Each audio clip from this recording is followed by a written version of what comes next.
Veo que la gente se está saludando en el chat. Okay, I can see Ya están people siendo tres are saying sesiones hello and y ya tenemos introducing buenos themselves amigos. in the chat. It's only been 3 sessions and we're already making Buenas friends. tardes, Irene. Good Hola, afternoon, Muy Irene. bien, ¿cómo Hello, hello. estás? I'm sorry, I'm ¿qué just tal? Estaba con now dificultades, able pero to no, join. I ya was having voy a entrar issues, ahora. but Y a la I'm próxima semana Bienvenida. here. me toca, sí, gracias. Okay, Bien, muchas welcome, gracias, welcome. bienvenida. Thank you. Bien, bienvenidas, bienvenidos a Well, la tercera welcome sesión everyone to del this curso Cómo third fortalecer las session medidas de of the adaptación y course salud para enfrentar Scaling el Up desafío del Health cambio climático en las Adaptation Measures Américas. to meet the Esta es la climate primera change parte challenge de in the enfoques Americas. para ampliar la This is the adaptación en salud. first part Les of recordamos que the el session botón de Approaches to Scaling interpretación Up Health está al fondo Adaptation. de su pantalla Zoom y pueden You escoger entre should cualquier be aware that we idiomas. have a simultaneous interpretation for this session in Como les decía, English, estamos Spanish, hoy en la Portuguese, and sesión French, and you can 3 find the del button curso. at the bottom of your screen. Eh, As I was saying, this is Quienes the llegan por third primera vez al session of curso, this course. en todos los If you are materiales de new todos los here, idiomas están los objetivos del all of curso the materials y in all sería of the bueno que languages se familiaricen include con the ellos objectives for si es this la primera course. vez que And it would asisten be good a for nuestro you to curso. Maggie familiarize también nos va a ayudar yourself with them compartiendo el if enlace this al is your sitio web first donde time está in la the course. información en los Maggie will diferentes also idiomas. share the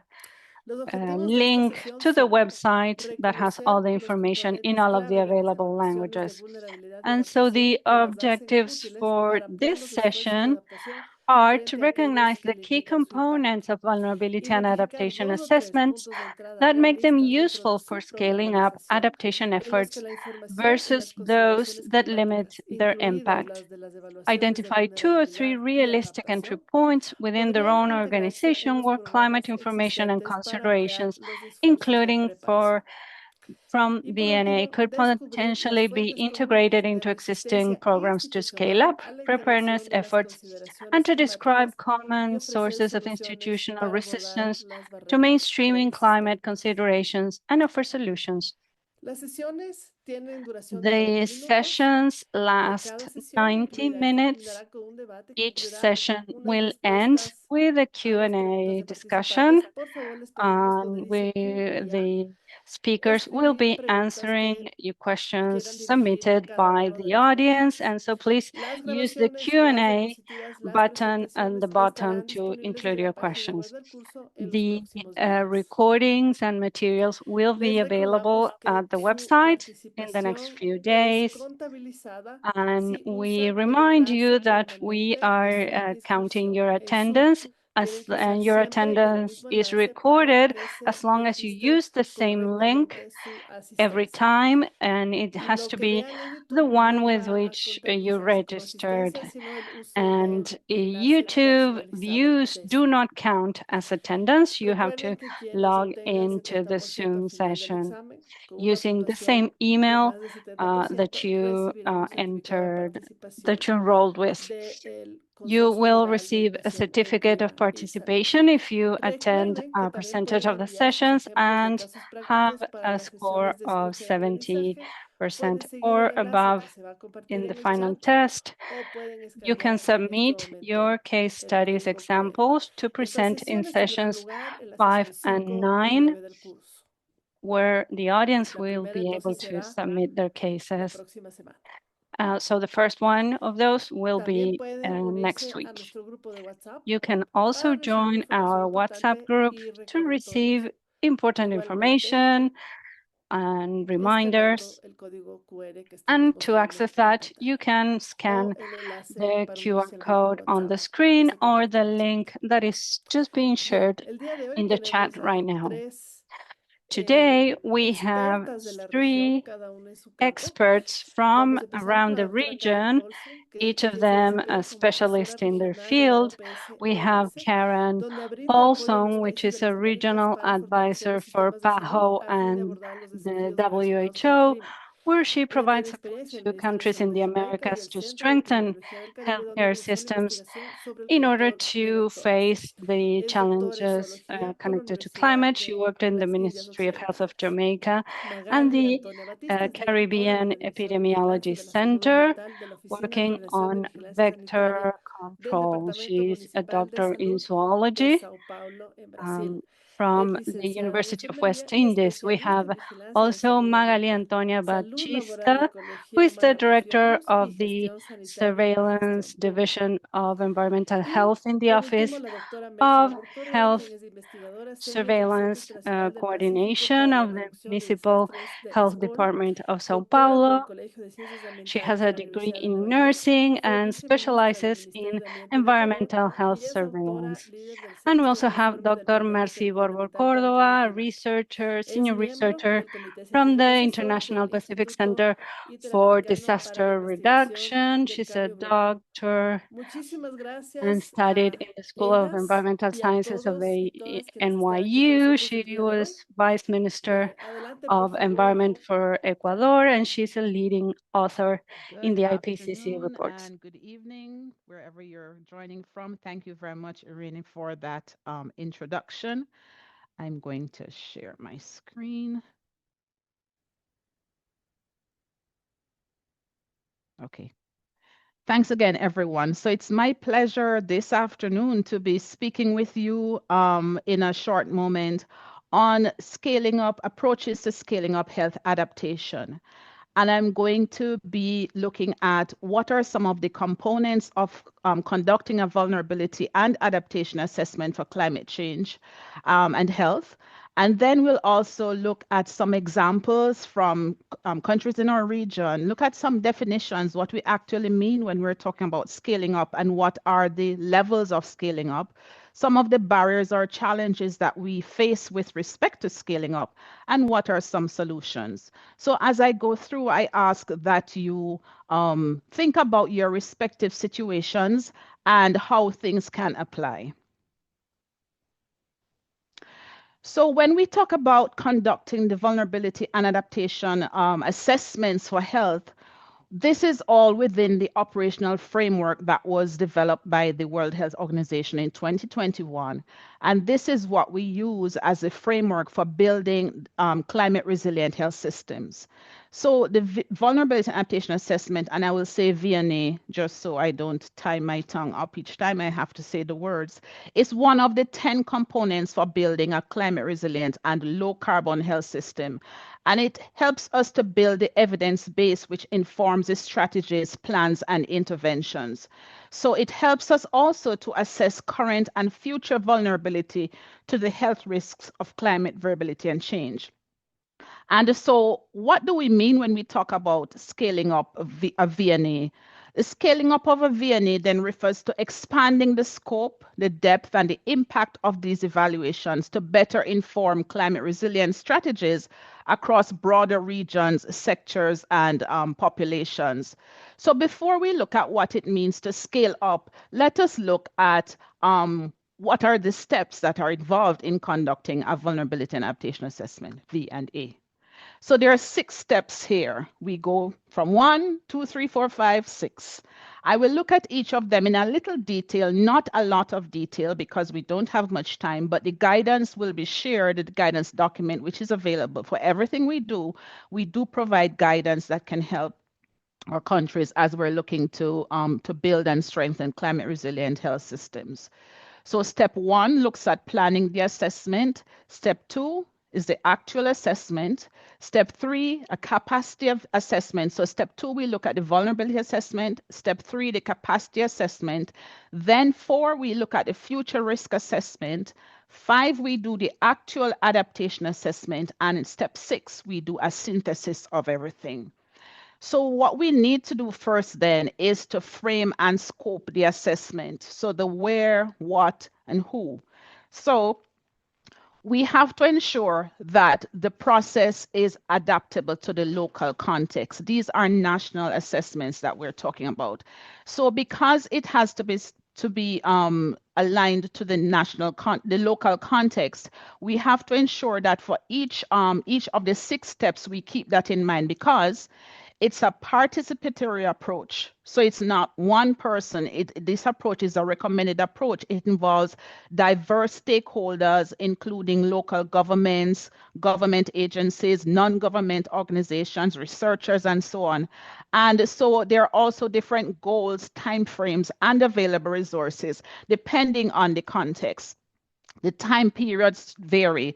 Some may choose a time period related to a current and future risks, and that will depend on the focus of the assessment. And then the number and the range of stakeholders is also context specific. Budget, of course, is very important. As we know, funding will be needed, finances will be needed to conduct these assessments, and the availability of the finances and the amount that's needed will differ depending on the context and the scope of the assessment. And then the quantitative and qualitative mix of methods of approaches is also dependent on the local context. So in essence, there is not a single way to conduct the V&A, as it depends on the context, but there are key principles that we use and key processes that we follow to conduct these assessments. So if we look a bit more at step 1, what we ask is that in this case, for example, because it's health, it makes sense that the V&A is initiated and led by the Ministry of Health. That's the recommendation. So the Ministry of Health would be the lead organization to set the goals of the assessment and also to choose the appropriate questions to support the goals. So that is what the recommendation is in terms of the process, to start the process and to lead the process. Because the Ministry of Health would understand the priorities in that particular country, in that context, and then would be the one to say which stakeholders would be important to be part of that project team. And then the goals will usually be set by that project team. They will look at what resources are available in terms of human and financial, what are the capacity levels and the strategic goals. So is it going to be an assessment for the entire population, or is it just going to focus on a particular health outcome? Is it going to be a health outcome specific V&A, or is it, for example, if we want to look at focusing on dengue, for example, or is it going to be a V&A that is commissioned by a donor who is working in the region? So it could be a subnational V&A. So there are certain questions that need to be asked and considered in order to make the goal of the V&A clear, which is very important. So that helps in terms of determining what information is needed to help reduce the health risks from current climate variability and to prepare for future climate change. And these, of course, should be informed by the needs of the policy and decision makers in the Ministry of Health or the local health department. So the questions will help in terms of the support. So when we look at step 2 then, so step 1, we're looking at pulling the team together in relation to the context, who is going to lead, what are some of the questions.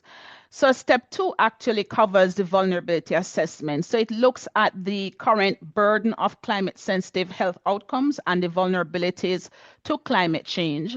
And in this step then, we begin by describing the current burden of climate sensitive health outcomes, the vulnerabilities, and we work towards establishing a baseline for further analyses and assessments. So we identify and prioritize, describe and prioritize the key climate sensitive health outcomes. And then we look at analyzing the relationships between the current and past weather and climate conditions and health outcomes. And where will we find this data? And that's one of the challenges that comes to mind, or one of the barriers when we think of doing these assessments and also scaling up. Is it possible then for us to be able to understand what are the health impacts due to climate change? The data is very important in order for us to identify that. And then we also have to identify the trends, as in the drivers of climate sensitive health outcomes.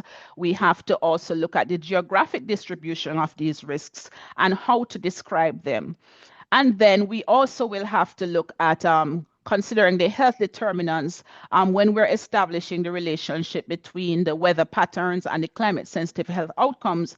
And we also then have to, in the fourth step here, to identify the vulnerable populations and the groups and the geographical regions. And here is where we will need to look further into being able to understand the determinants of health that exacerbate the existing health inequities. So that's important because in many instances we see where there are overlapping vulnerabilities. So what contributes to making a community more vulnerable?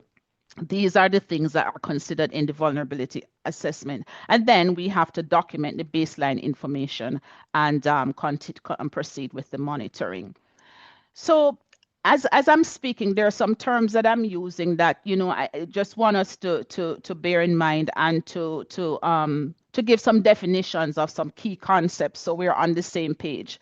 So when we look at vulnerability, we're looking at the conditions that are determined by the factors, whether environmental, economic, social, or physical, or the processes that increase the susceptibility of an individual or community. And then when we talk about climate change risks, we're talking about the potential for adverse consequences of a climate-related hazard. And then the exposure is the presence of the people, livelihood, species, environmental functions, cultural assets in places and settings that could be adversely affected.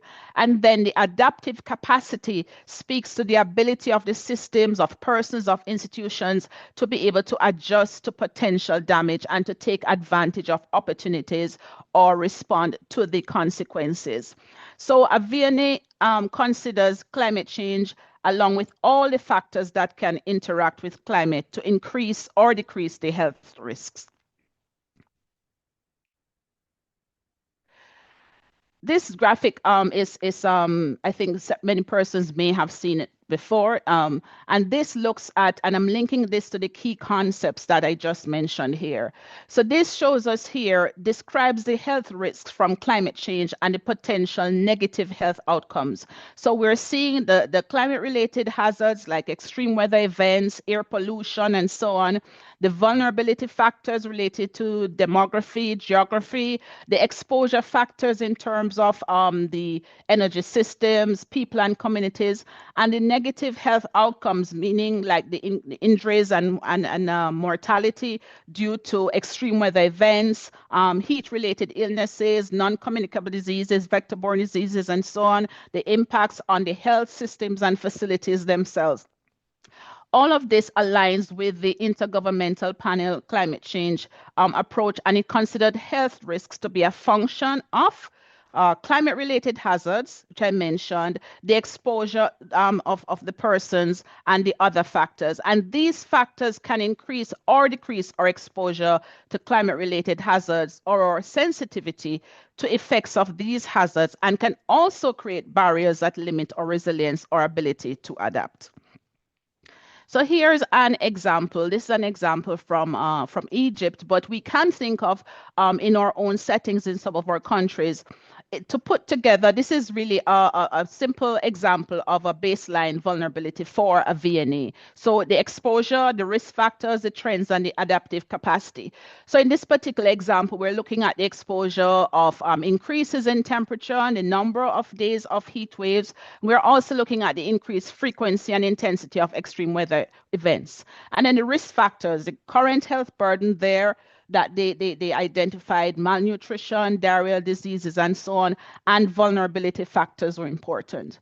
And then what are some of the trends that they were seeing? They were seeing the trends of urbanization, of population movement, of development.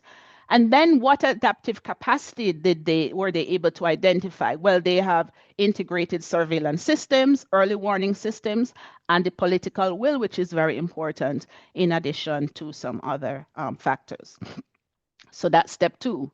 where we look at the vulnerability assessment. So step 3, we look at the capacity assessment. So here we explore the policies that exist and the programs that manage health outcomes and their capacity to handle future increased burdens related to climate change. So we also here have to consider the actions of other health determining sectors and their impact on health in the context of a changing climate. So this assessment here then will help us to identify the possible alterations to existing programs and actions to be able to increase the capacity to address the additional health risks from climate change. So here we ask some questions like, in terms of capacity, we look at what are the existing policies and programs? Do they reduce vulnerability or increase coping capacity? Are there early warning systems? Is there information available about the state of the current health sector infrastructure and service delivery? So these are the types of questions that would be asked in this step 3, which is the capacity assessment. And this assessment should be done for the specific climate change impact and the specific health outcome of interest in this respect. So the resilience of the health system to address climate-related risks depends on the functioning of the health system as a whole. In step 4, we then look at the future risk assessment. So qualitatively and or quantitatively, we look at the projections of the health risks of climate change. So here, this step will help us to describe how the risks of climate-sensitive health outcomes, including the most vulnerable populations and geographical regions, may change over coming decades under different assumptions of climate change.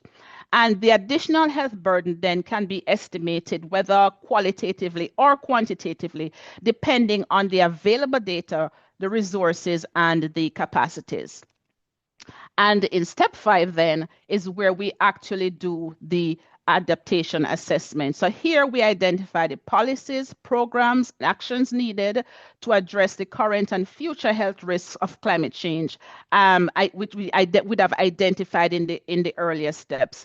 And there are several resources that have been made available by the WHO, by PAHO on adaptation planning, which you can access. So here we look at identifying the additional population health and healthcare policies, prioritizing health system policies, identify human and financial resources, estimate the cost of action and inaction, and then identify actions to reduce the potential health risk and maximize the health co-benefits. This is another diagram which you may also have seen, and I showed it in the first slide actually.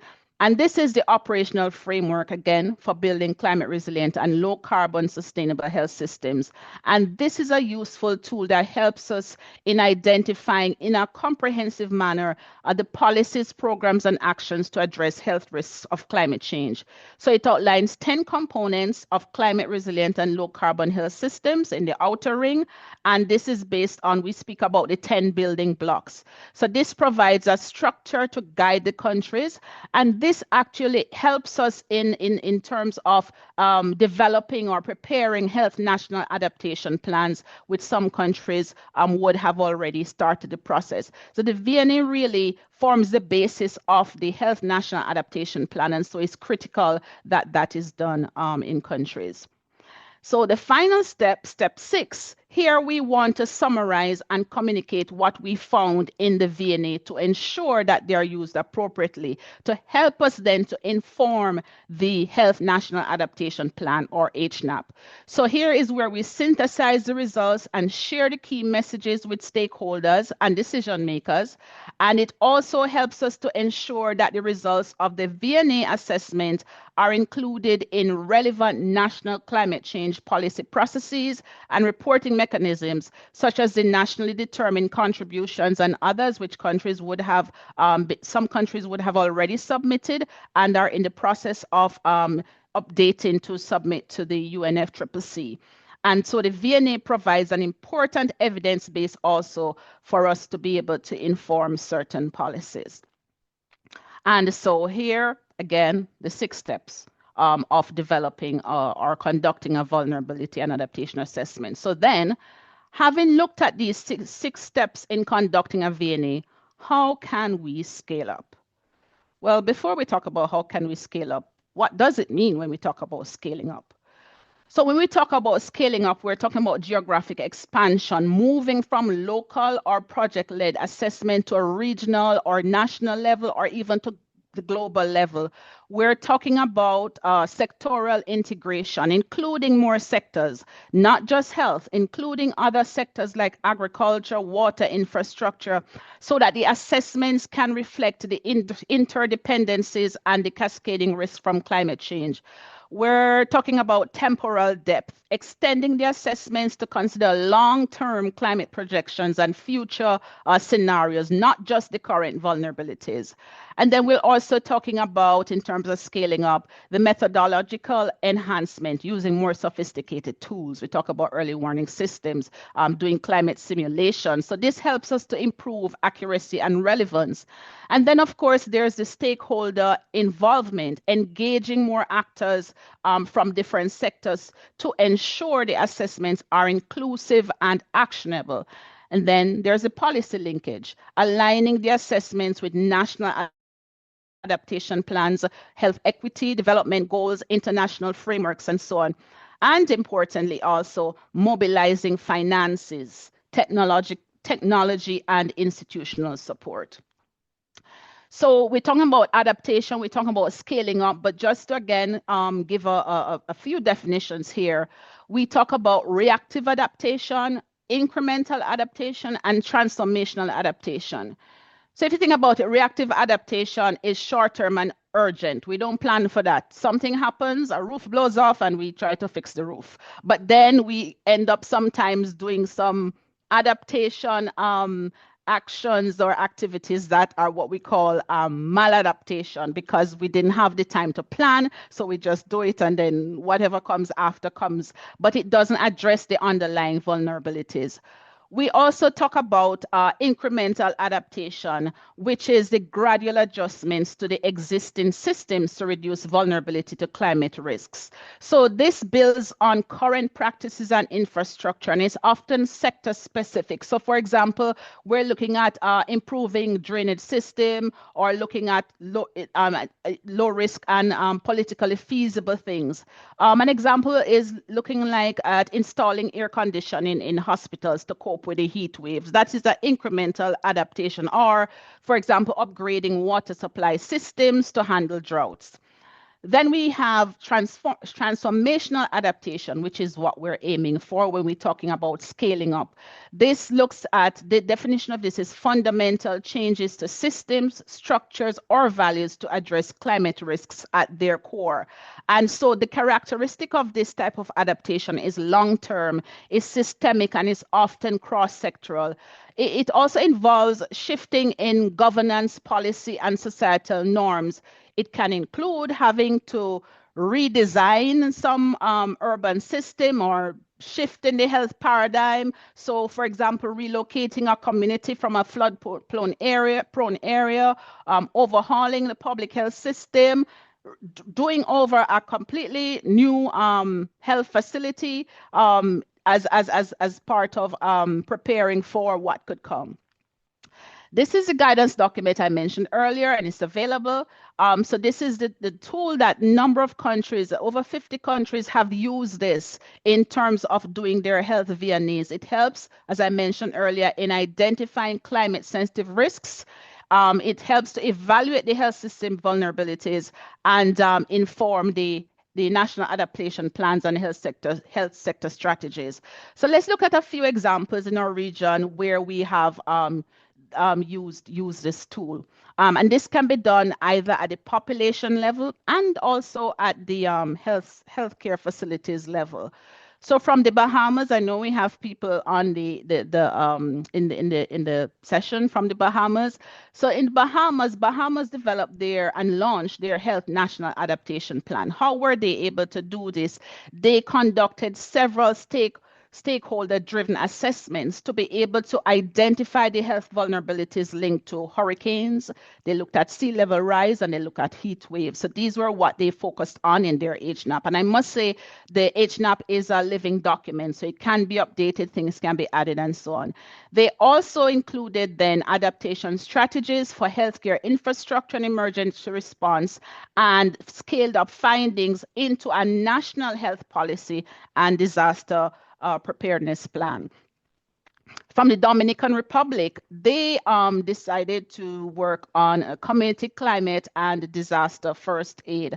And this included scaling up from pilot communities to national implementation. So as I mentioned earlier, going from a pilot to the national level. And so that is an example of scaling up. And here they also then integrated climate resilience into primary healthcare delivery.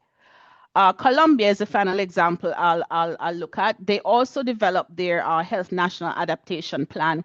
And in it, they identified the risks. So they focused on diseases exacerbated by climate change. They included health system strengthening. They included community engagement, which is important, and intersectoral coordination. And this HNAP for Colombia, it reflects their commitment to integrating health into climate action, and it does align with the guidance provided by PAHO and WHO on climate resilient health systems. So this helps in terms of focusing their adaptation strategies with the aim to improve health system preparedness while addressing socioeconomic inequalities. So having looked at the components of a V&A, having looked at what it means to scale up and some examples from our region, then what are some of the challenges? Well, there are many, and this is not an exhaustive list. I'm sure you can associate with some of them, and you can also add to the list. There's fragmented governance. So the health and climate sectors often work in silos, and so it makes it difficult to integrate planning. There's also lack of national coordination many times. So without that strong leadership and interagency collaboration, local efforts remain isolated and under-resourced. Political inertia is another part of the fragmented governance, where the policies that we have may not reflect the current realities related to climate, and so updating them actually can be slow due to the bureaucratic processes. Challenges we have related to financial and resource constraint. Of course, we know about the inadequate funding. Many adaptation efforts rely on short-term grants or pilot funding, and that limits the scalability. And there's also a dependence many times on external donors. And the health sector itself may lack the capacity to navigate the complex funding mechanisms of some of these the development partners. Of course, we know the issues or the challenges related to human capacity and knowledge gaps. We have shortage in workforce. The health systems in vulnerable regions are often also facing challenges in terms of staffing, which makes it hard to implement new adaptation programs.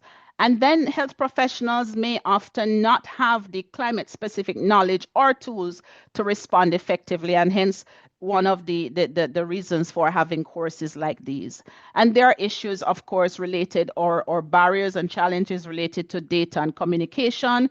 We have insufficient climate health data, lack of localized, integrated and data. We also assessments. Now we also have issues related to collection of disaggregated data, and so it hampers us in terms of making evidence-based decisions. And then poor communications. Sometimes health authorities struggle to convey climate risk to the public or policymakers, which limits the support for adaptation. And then finally, in terms of or marginalization of vulnerable groups, this is where we were looking at the social and equity barriers with respect to indigenous communities, low-income populations, and so on. So as I said, these are just a few of the challenges. Some suggested solutions then we can look in these areas In terms of institutional governance solutions, we can look to integrate climate and health planning. We can look at policy reform, and these solutions are actually some of what have been used by countries, some of the examples I presented, that they were able to scale up their adaptation efforts. There are solutions in terms of financing. We know there's not a lot available, but there are some institutions or development partners from which we can seek to leverage funds for health-focused adaptation. In terms of capacity building and workforce development, train health professionals. We can also look to institutionalize adaptation strategies to withstand the political turnover when we have the changes in government. In terms of data and technology solutions, we can invest in integrated data systems. We can link climate, health, and socioeconomic data for better risk assessment, the early warning systems I mentioned earlier.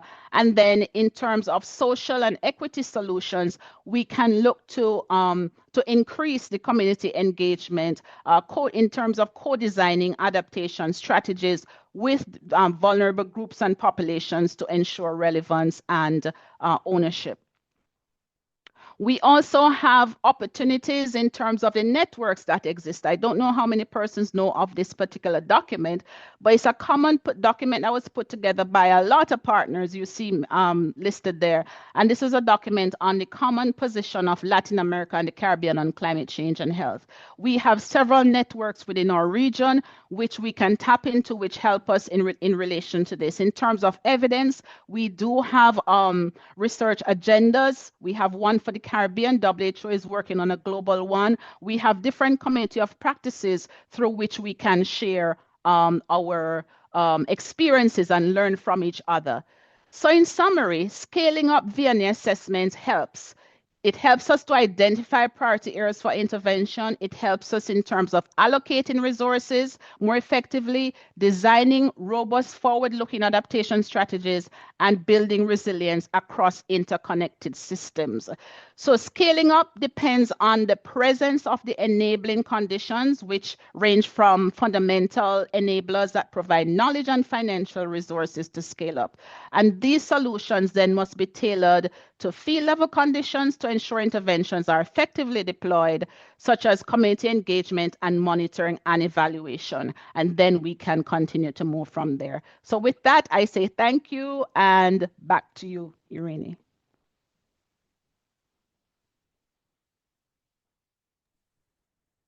Muchas gracias, Karen, por tu intervención. Thank you so much, Karen, for your presentation. Now, Magali Antonio Batiste. Magali, you have the floor.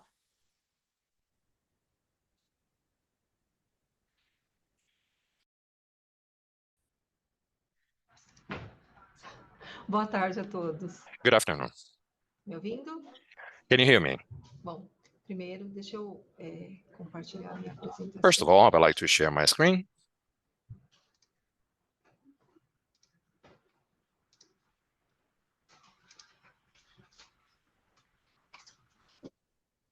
Apareceu?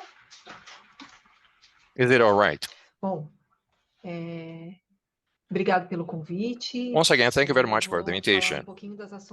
Let me talk about Thank you our for the invitation. I would health like to talk about the high actions temperatures in the city of São Paulo. Let me show you what we've been doing. We work in surveillance here in the city of São Paulo. We have our municipal system of surveillance, health surveillance, and we operate in an area of more than 12 million inhabitants. So I would like you to learn a little bit I'll of do my our best. surveillance There's no unit. We interpretation have into Spanish now. 28 units throughout the city of São Paulo.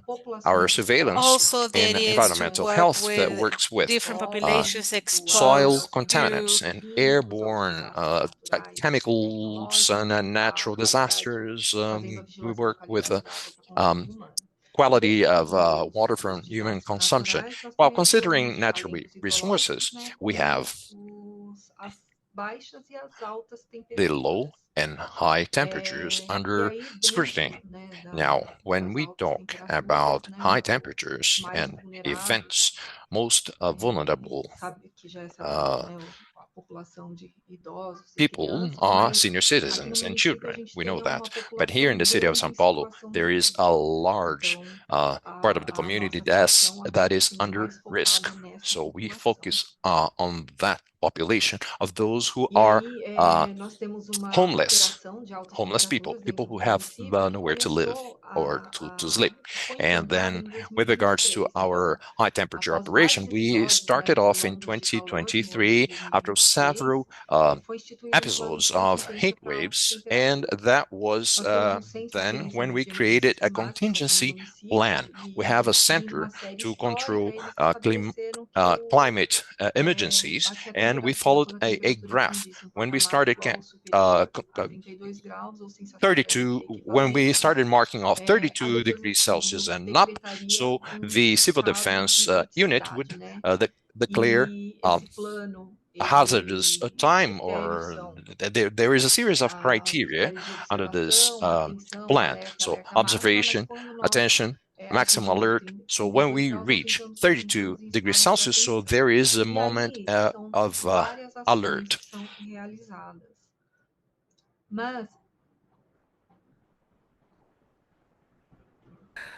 Several actions are conducted. Okay. So this climate emergency management center, it sends daily newsletters to Secretariat of Health and others, and we receive those maps that we send to our regions, to our surveillance units, to our basic health units as well.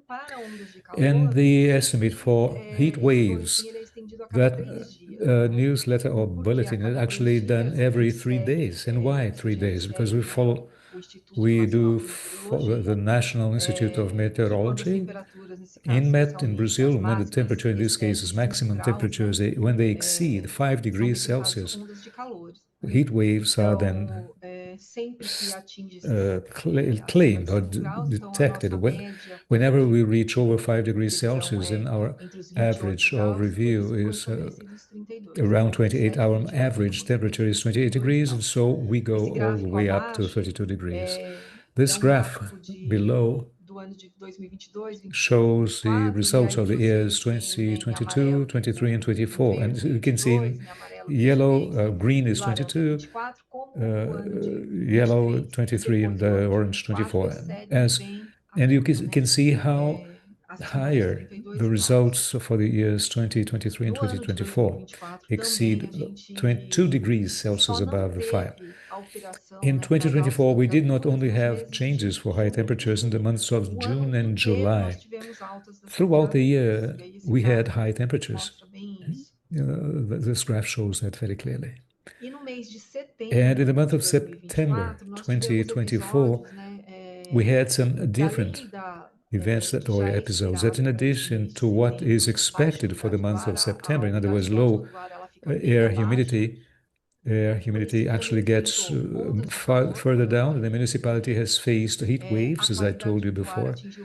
Air quality reached the worst level in one decade, with peaks of pollutants, both inhaled and also fine particles, combined with dry air and the production of smoke coming from the neighboring municipalities, from the city, the region of São Paulo itself, and burn actually fires that actually have happened in São Paulo, also far above the state of São Paulo. So what happens is that the population in our municipality did not feel that effect. But in September 2024, we had, because there was some fire,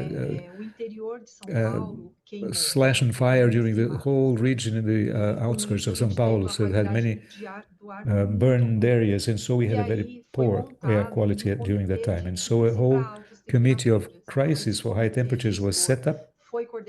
So this managing committee was coordinated by our state Secretariat of Health, the municipal Secretariat of Health, along with the Secretariat of the Environment. Several emergency measures were adopted in order to cope with the situation, in order to mitigate the damages that high temperatures were producing. Tents of that operation were set up. Those tents, they operate during certain hours of the day from 10 a.m. to 4 p.m. to be serving. So in these tents that you see there, there's distribution of water, iced tea, fruits, and all these things. And in addition to that, also there's a nursing service, uh, guidance, advice to children. And so screening is done for those individuals who need a kind of those needing health services. They would be then sent to health units, hospitals, and so on.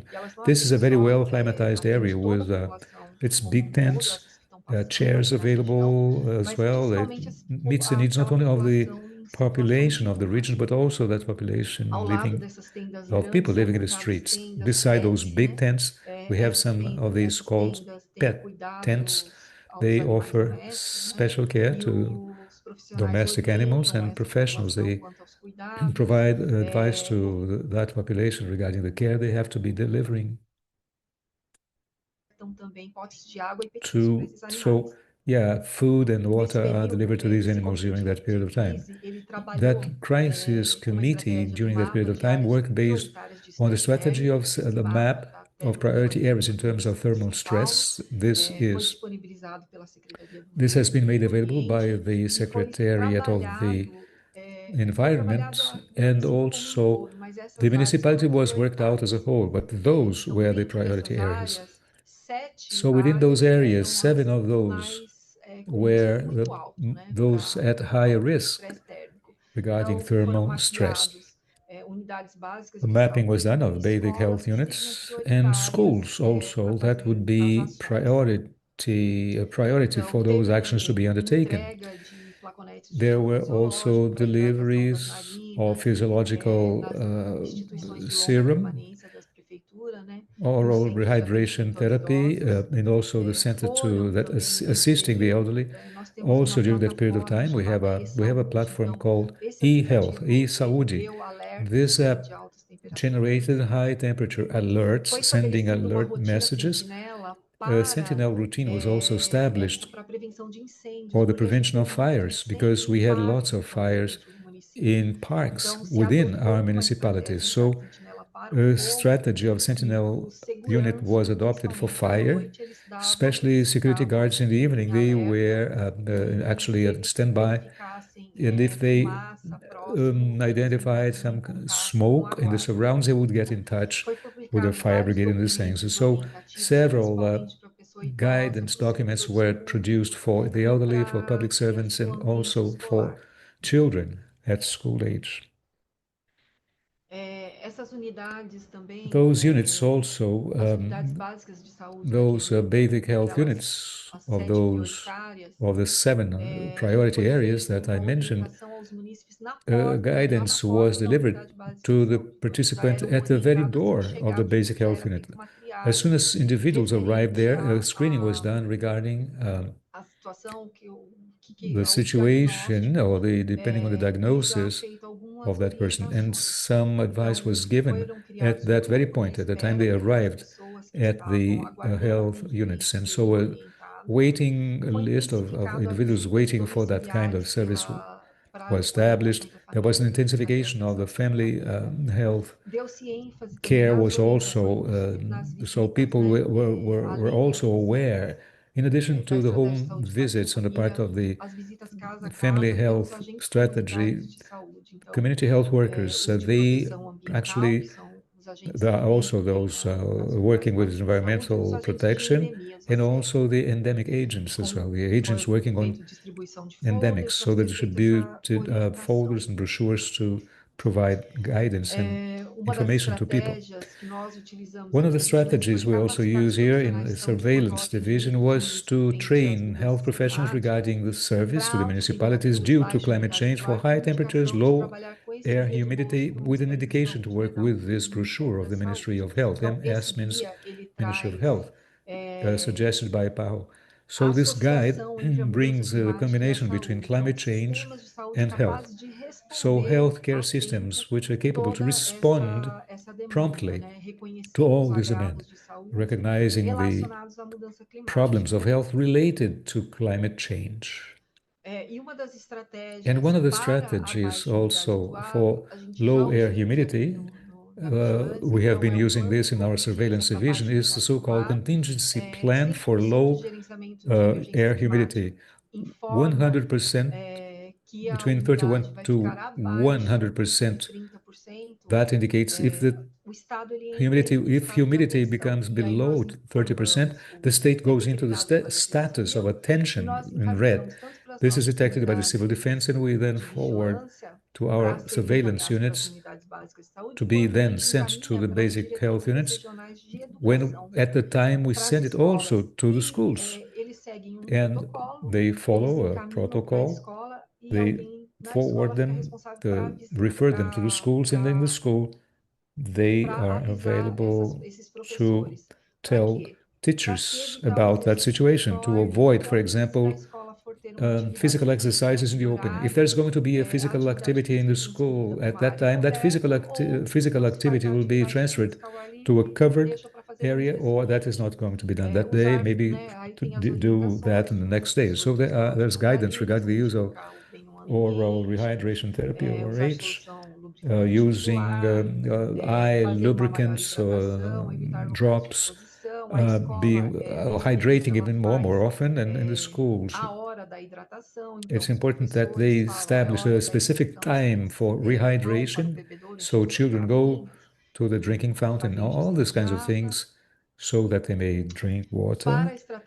And regarding the strategy related to air pollution, we work with a strategy called Sentinel Unit of the program towards those exposed populations. They are exposed to air pollution, which are 28 units scattered all over the municipality. In those units, they have a differential point, which is examine the association between the exposure and air pollution in children who are under 5 years of age, by those that produce respiratory problems.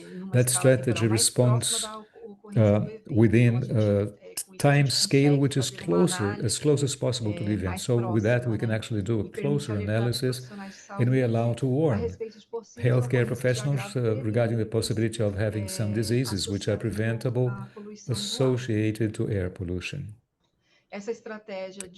This strategy of the Sentinel unit, we ended up doing an appraisal of the data in terms of how many people are being served by our integrated system of health assistance, which has this acronym SIGA. We did that from August to September.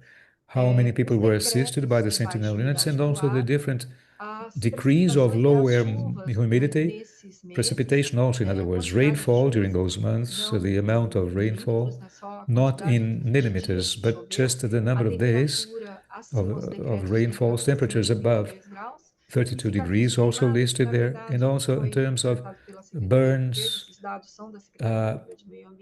and scars of burns. This has to do with the burns that happened in the municipality. In the month of September, we had in August and September, we had more people assisted, much more decrease in terms of low air moisture or humidity. In August, basically, we had no rainfall, but although we had days of rainfall in September, we had very, very few days in terms of rainfall. In other words, much less than expected. And we had 14 days with temperatures above 32 degrees Celsius in the month of September, and 25 burns in terms of the parks that were burned. I here prepared some service data on the Sentinel, Magali. Have I exceeded the time? Quería recordar a Magali que ya son 15 minutos. Just to remind you that it's 15 minutes. Actually, I'm done. This is the last one. Actually, this was a very last graph that says long-term strategies, which lists the different actions related to partners. We had some working partners also in the very end now, partnership with the university, with the Secretariat do Verde, Secretaria do Verde. And one of the difficulties is to keep the technical group for the high temperature contingency plan. This is all. These are some references available, if you will, where the data I presented to you have been collected. I would like to thank you very much. Thank you so much. I'm sorry for exceeding my time. Anything you have to ask, I'm available for questions. Estou à Okay? disposição Thank you. para qualquer pergunta. Obrigada. Thank you. Estaba muy interesante, muchísimas gracias. Very Me había quedado escuchando interesting, más. Magali. Thank you. Ahora tenemos a I Mercy could Borbor have Córdoba stayed antes de longer. pasar a la sección Now we panel. Usted have puede regresar Mercy en la Borbor sección de Córdoba, Q and y A.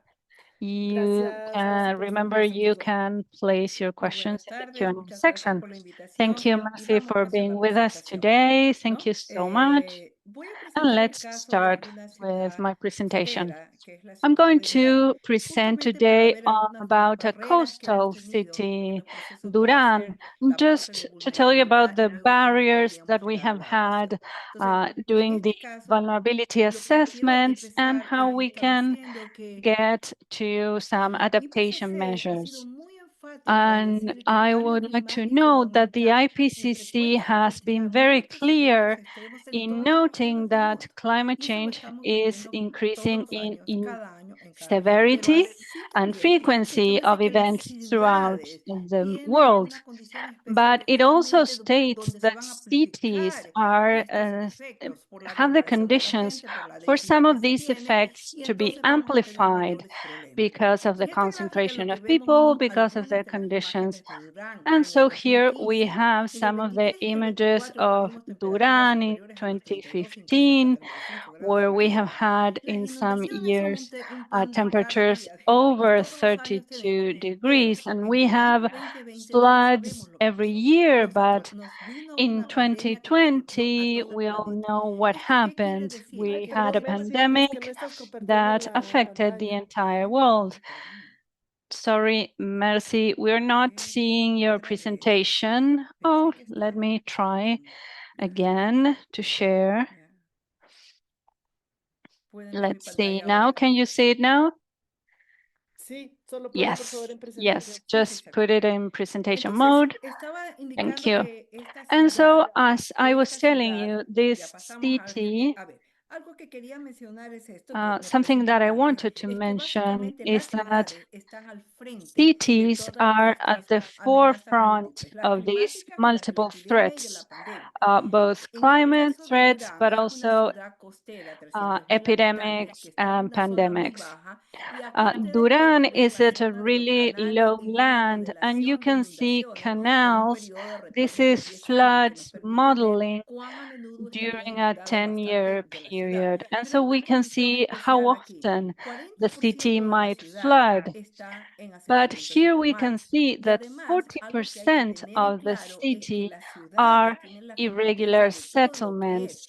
reducción de riesgo de Cities as desastre, well provisión de need to servicios work básicos como on agua y saneamiento, providing basic algunos sus sistemas de services, salud y la atención a los reducing grupos the risk of vulnerables. Por lo disasters. tanto, es muy All those importante are establecer um, esta parte, ¿no? Es decir, under the que jurisdiction of ellos van a the tener que hacerlo. administration, the Tengan las local capacidades o government. no, por lo tanto, So hay que they trabajar will en need ese to sentido. do that, Ya whether they acabo de have the explico algo capacity de or la not. So definición de we lo need to que es work el on riesgo that. climático, And we dependiendo de already la have had amenaza, de a la brief exposición y la explanation of vulnerabilidad. what risk En el is caso and de how it Durán, lo que depends on nosotros hicimos es hazard un análisis de and vulnerabilidad vulnerability. considerando la For exposición Duran, what we a did múltiples was amenazas como considering las exposure inundaciones, to las multiple olas de threats, calor y such as deslizamientos, floods, la heat sensibilidad waves, tanto and del individuo como de landslides. algunos The sistemas en la ciudad y flexibility la and the capacidad adaptativa sensitivity asimismo a of otros niveles both de la individuals and institución some specific groups, and the infrastructure y de la and ciudad. the Entonces, lo que adaptive tenemos aquí es capacity un as poco well. algunas de las variables que And so nosotros here we analizamos have a some nivel of de the ciudad. variables Y en la that primera we parte de la studied at the exposición city veíamos level. qué At the lugares beginning, están expuestos a uh, inundaciones, qué zonas we pues, looked at the estaban expuestos places, a las the islas de calor, areas pero that were también affected podíamos by ver floods, en el that were caso de exposed to la heat COVID-19 waves, but qué also zonas for fueron más expuestos COVID-19, por algunas we also looked at what areas were more exposed because of some conditions like the concentration or the agglomeration of people. And so we looked at sensitivity from the point of view of demographics, but also urban conditions. Where are the children? Where are the elderly? Where are the people that have comorbidities? Irregular housing, who has access to sewage facilities, and also the adaptive capacity are other things that allow us to look at the education that people have, their livelihoods, how organized is the community, what programs are available in the city. Other important things are how good was interinstitutional coordination. And so with all of that information and with all of those variables, we were able to quantify and map it at the neighborhood level. And so we calculated an index for each of them with the exposure to look at the places that are the most exposed. And it was especially those closer to the canals, but also the lower parts that had bad drainage. And so we looked at the effects to people, how it affects people, properties. And for us, it was really clear that young people and younger families live in the perimeter, in the outer areas, in the parts that are in red, with poor access to sewage facilities and drinking water, whereas we had older people, the elderly, in some parts more in the center. And so we were able to map some diseases such as dengue, respiratory illnesses, leptospirosis.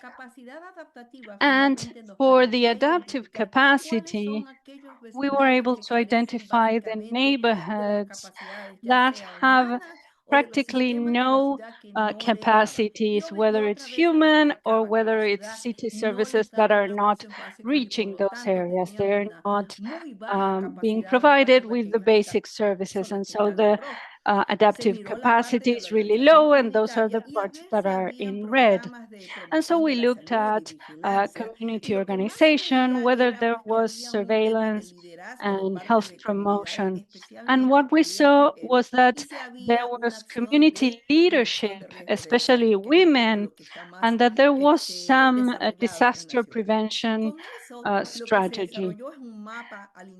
And so we created a map with these three components, a vulnerability map that allows us to see the most vulnerable areas, including those three parameters.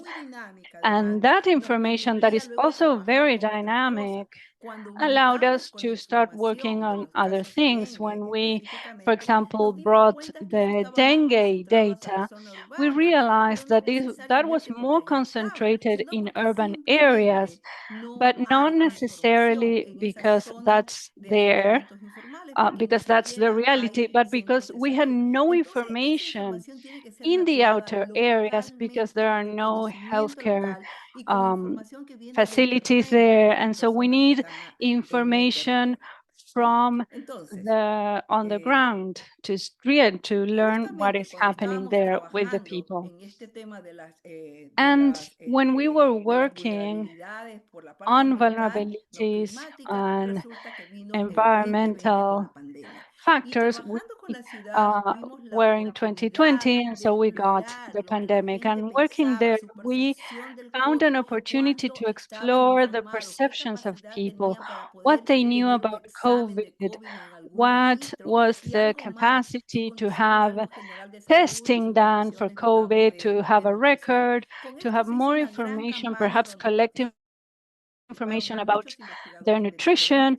And so we had a campaign with multiple researchers from different disciplines, from the area of nutrition to statistics and biomedicine.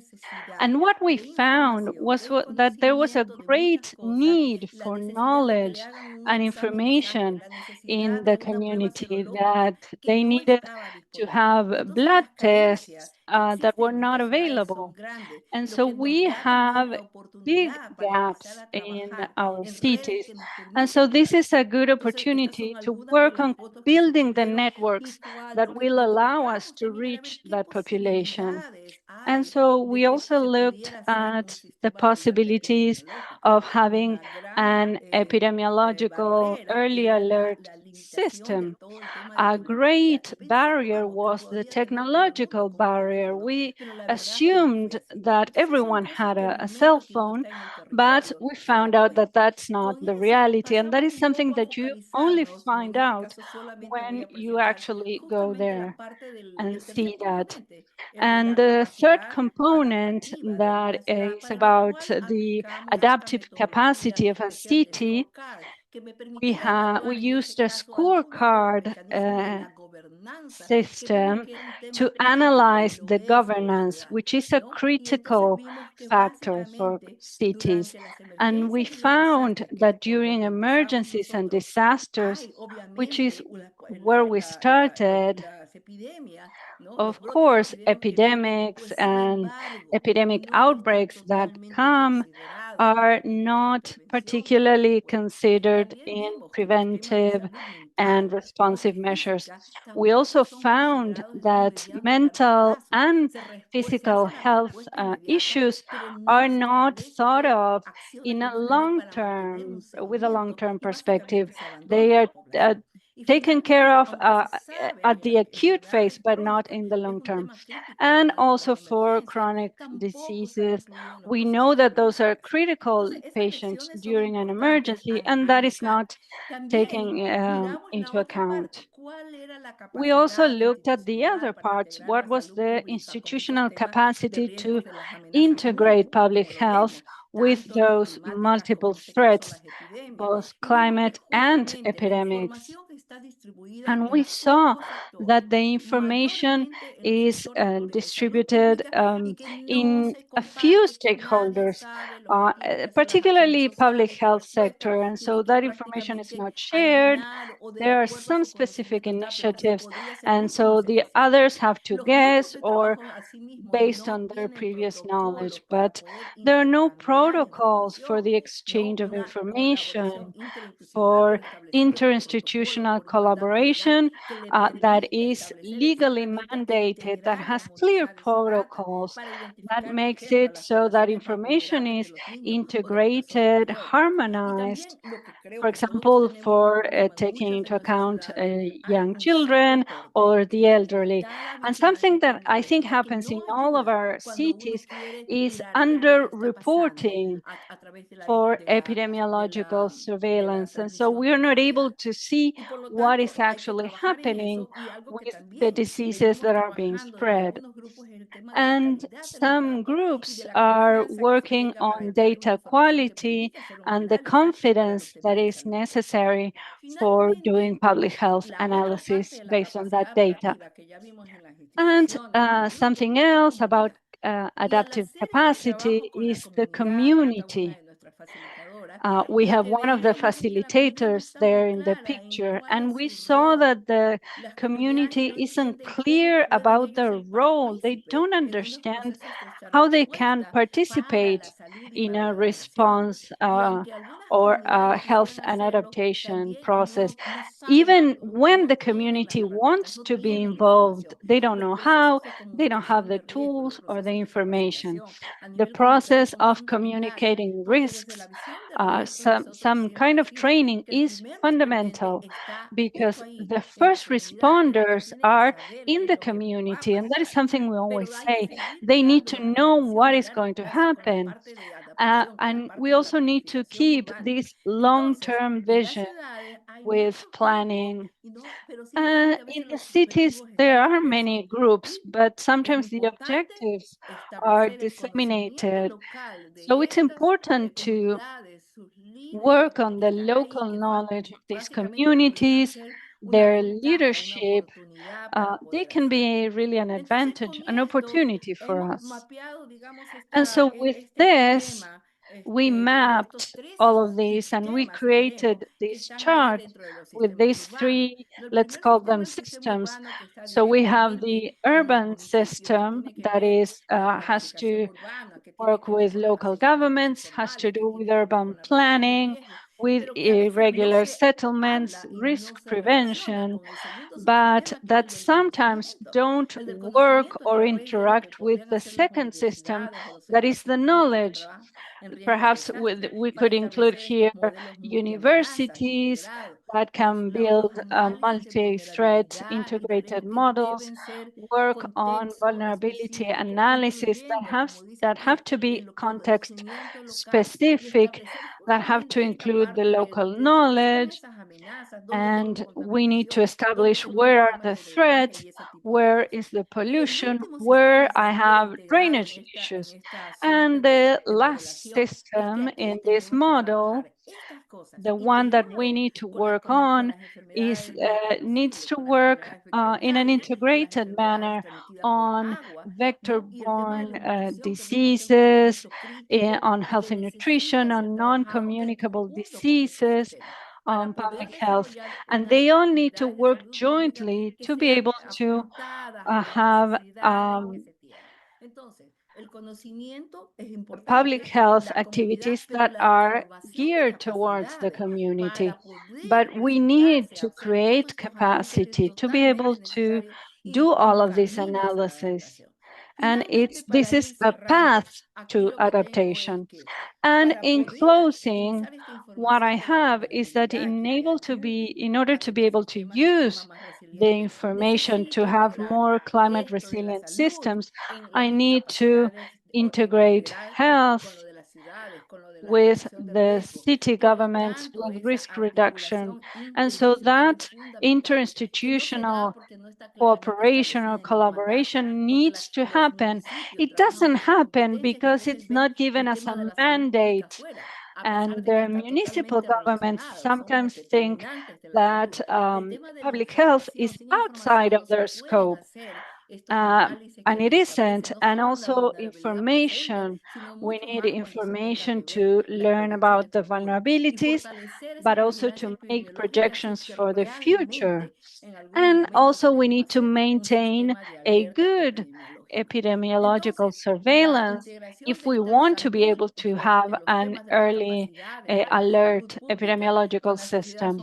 And so where the work between the cities, health departments, risk departments and communities, we need to bring vulnerable groups into the preparation stages because they are able to say what their weaknesses are, what they need. And so to have a strategy, a comprehensive strategy, including all of those departments and the community, is a path that we need to walk to get to adaptation. And with this, I end my presentation and we can move on to the questions. Thank you. Thank you, Mercy. We have many questions. Unfortunately, we won't be able to answer all of them live. I'm going to start with two questions for Karen. The evaluation assessment must be based on the national climate policy, or can it be independent? And must the steps be done in the order that you presented, or can they be done in a different order? Let me answer the second one first. So the steps do not necessarily have to be done in that order, but it is important to have, for example, the first step done, which is creating that enabling environment, setting the context and establishing who would be the lead and the stakeholders who would need to frame the V&A as to what they would want to focus on, whether a specific climate sensitive health outcome or some particular area. But having set that context, setting the context, the lead, putting together that group that will plan the assessment is important. That first step, I think, is critical.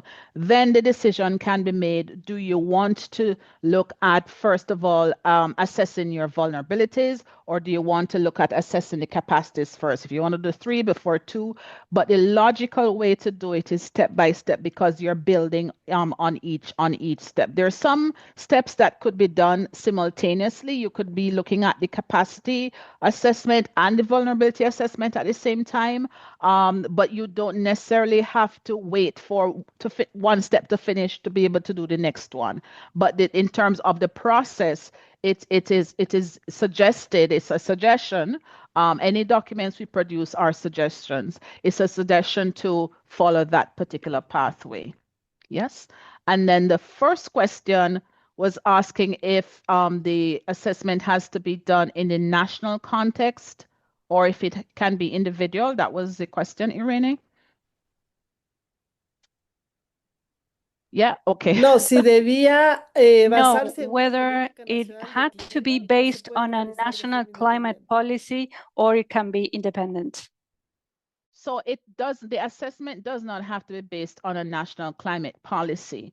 The assessment is based on trying to find out really what are your vulnerabilities within the particular sector. In this case, we're looking at the health sector.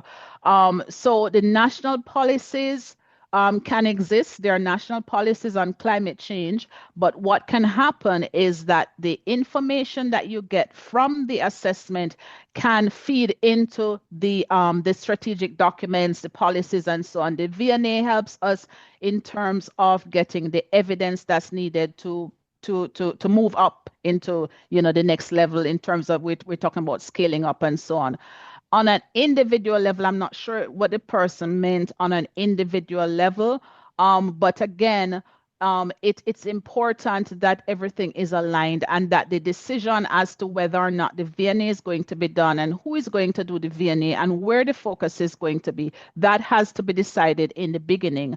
So whether it is to do a V&A of a healthcare facility, that's possible, or of a particular in a particular community or particular area, it's possible to do that. But it helps in terms of scaling up if then there is the national policy to which this can be aligned. Thanks.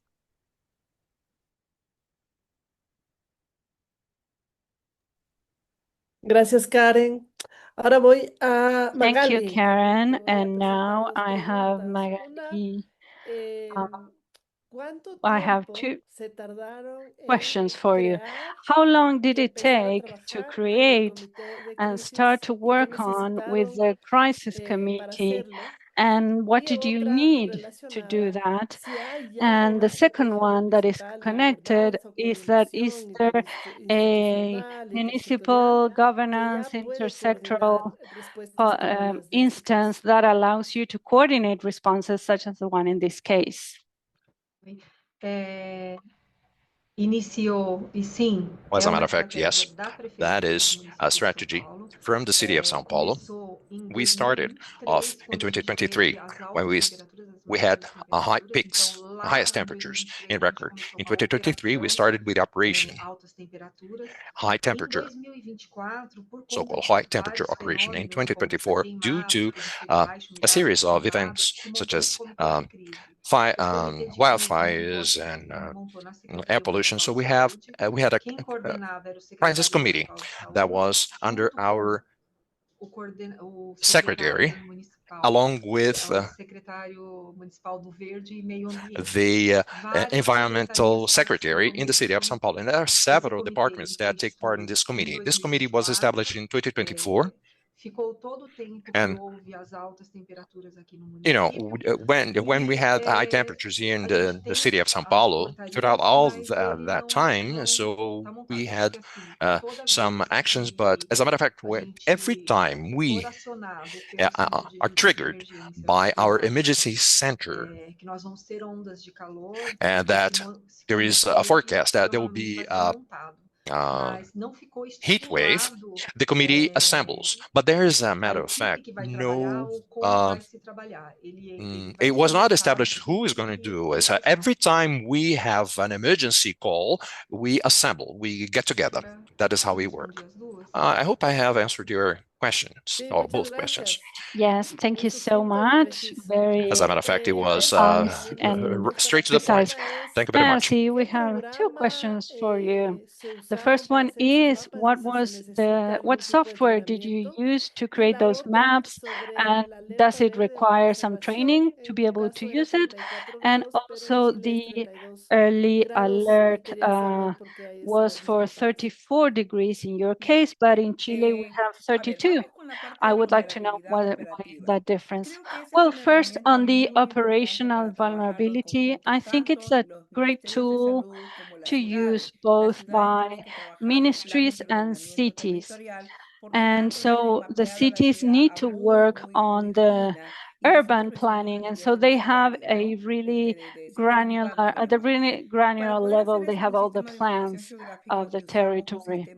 And so we use an open source, Eugene in this case, which is open source information. And we have information from the census that you can download it and you have at the street level or at the block level, and you can download it. Every country has that. We have educational level, technology, access to technology, type of housing. So all cities, at least with those, with that information, could do some basic vulnerability analysis. Of course, you need to validate that because there are some inconsistencies. And as for temperature, that also depends on the individual adaptation of each system.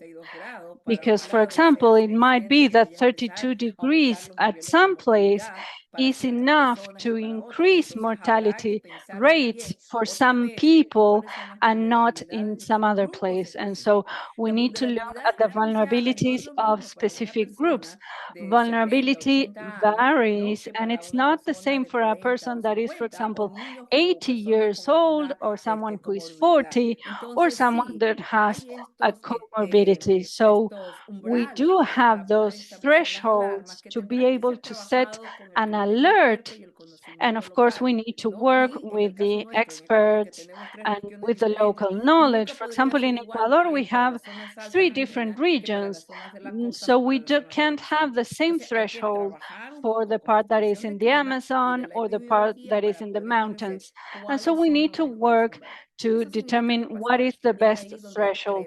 That is something that we need to work on, in my opinion. Thank you so much. I have an additional question for Karen. Someone is asking whether risks are calculated using vulnerability, exposure, and adaptive capacity. And so why are risks approached separately?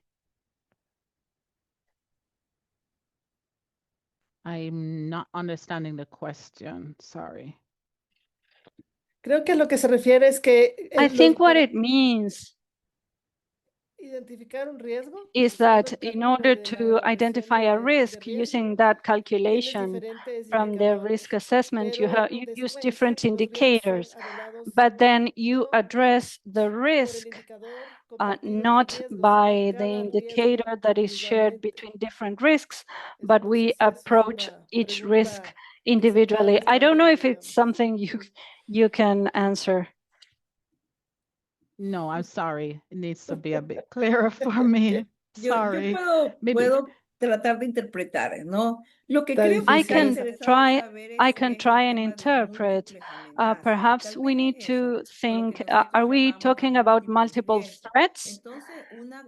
Because, for example, the same community can be exposed to heat, floods, landslides, and epidemics. And sometimes because it's practical, or because it's in our interest, we're only going to work on floods. And that is something we did. We only worked on floods, and then we added the others. And then with COVID, we realized that many of the areas that were vulnerable to floods were also vulnerable to COVID. And something we found, and we thought it was really interesting, was that the areas that were the most vulnerable socially were also the ones that were the most dangerous, the ones with the highest levels of violence. Duran is a violent city. It's one of the most violent in the country, perhaps the most. And we could clearly see the areas where we had conflict. So a vulnerability analysis will reveal many things about the system, but then you have to validate that because data doesn't say everything. We need to look at that in context. Thank you, Mercy. Another question for Karen, because we have many about how long does the step 2 take in the vulnerability assessment? How can I engage different governments? Of course, you have experience with different governments in the city. Do you have any example that can be useful for our attendees to know about the timelines? Yes, thank you. As I had said earlier, the time varies. There's no specific time period in which it can be done. Some, and as Mercy mentioned, depending on the area, the size of the area, and the complexities, and so on. So a V&A can range from maybe conduct of one, depending, can probably range from maybe say 3-4 months. I would say average 3-4 months to conduct a V&A. That's if you have the resources needed to do it. And then in terms of engaging or engagement of the different sectors and communities, the experiences we've had, of course, as I said earlier, also it's at the country level that this happens, at the national level. For some, it's at a subnational level.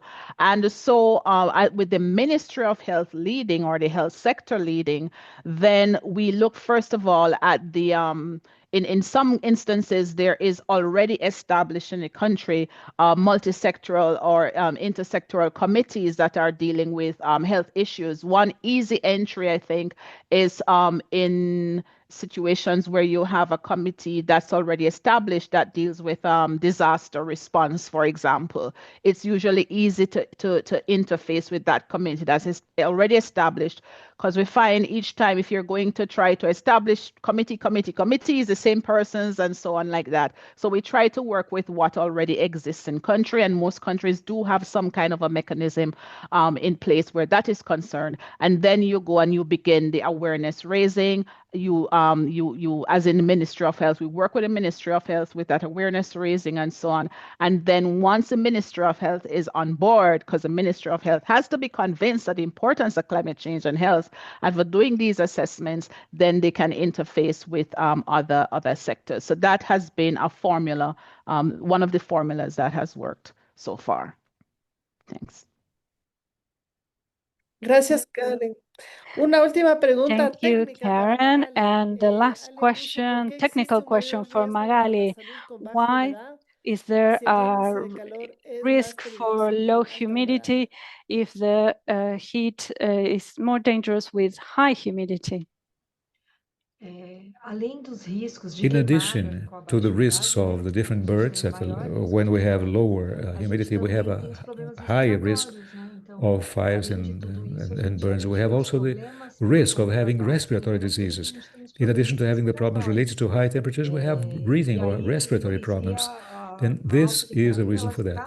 And high temperature is directly linked to humidity as well. So in our case, the risk that the Institute of Meteorology suggests, because of temperatures and these things, they also tell us that this is directly linked to the health units, but risks are higher because of the respiratory problems and also because of the risks of the burns and the smoke and these things. This is what I mentioned regarding what happened to us in São Paulo last year. We had a low humidity, high temperature, so there were more burns, fires, etc., not only in our municipality, but also in Brazil as a whole, all over Brazil.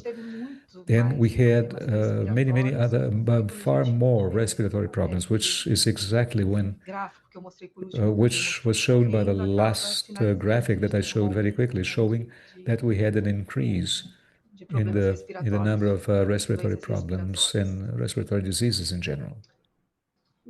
Muchas gracias. Afortunadamente, todas las Thank diapositivas you van a so estar much. disponibles Fortunately, you para will nuestros have all of the participantes en slides las 2 horas del available curso y for pueden los the last participantes sessions revisarlas of con the más group, and you can go detenimiento over them y más as you detalle. please Les agradecemos and look in muchísimo further a detail. nuestros Thank you 3 so much panelistas, to our 3 a todas las speakers for personas que se today. unieron el día de Thank you hoy to everyone who y les joined invitamos us el próximo today. martes a And seguir con la we sesión invite you 4, to que es la parte continue 2 with the 4th de session este tema on sobre enfoques next para crear la Tuesday for adaptación the de salud. second part Muchísimas on gracias to see nuevamente, que tengan un approaches buen to resto scaling del up día. adaptations.